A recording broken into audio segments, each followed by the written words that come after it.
Golamunda block अंतर्गत खलियाकानी ग्राम पंचायत स्थित सुकुनीमुंडा ग्रामरू बोरकुमा भाया धामनपुर उक्त रास्ता दशरथपुर होईकी नांदल होई जिला सदर महकुमा भवानीपाटना को संयोग करुथिबा बेले रास्ता बहु शोचनीय होई पड़ी रही।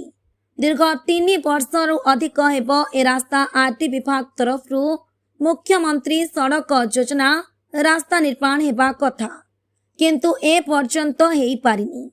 बहु दुखर कथा ए रास्ता संयोग करुथिबा सुकुनीमुंडा कुरेसिनी बैजलपुर समेत बोरकुमा धामनपुर मकुंदपुर 6 कोटी ग्राम समेत छात्र छात्री समेत वृद्ध महिला गोलामुंडा ब्लॉक जीवासीबा करती बहु शोचनीय अवस्थार सम्मुखीन हेबाकु पड़ुछि बोली अंचलवासी दाबी करि आस्थिबा बेले प्रशासनर देखा नाही। वर्षा मासरे कादुरे लोके हंतसंत ठिकादार मनमुखी कार्य लोके दाबी करि आस्थिबा बेले आगको शीघ्र रास्ता काम न सरिले राजरास्ता को ओह्लाइबु बोली चेतावनी दैछंती।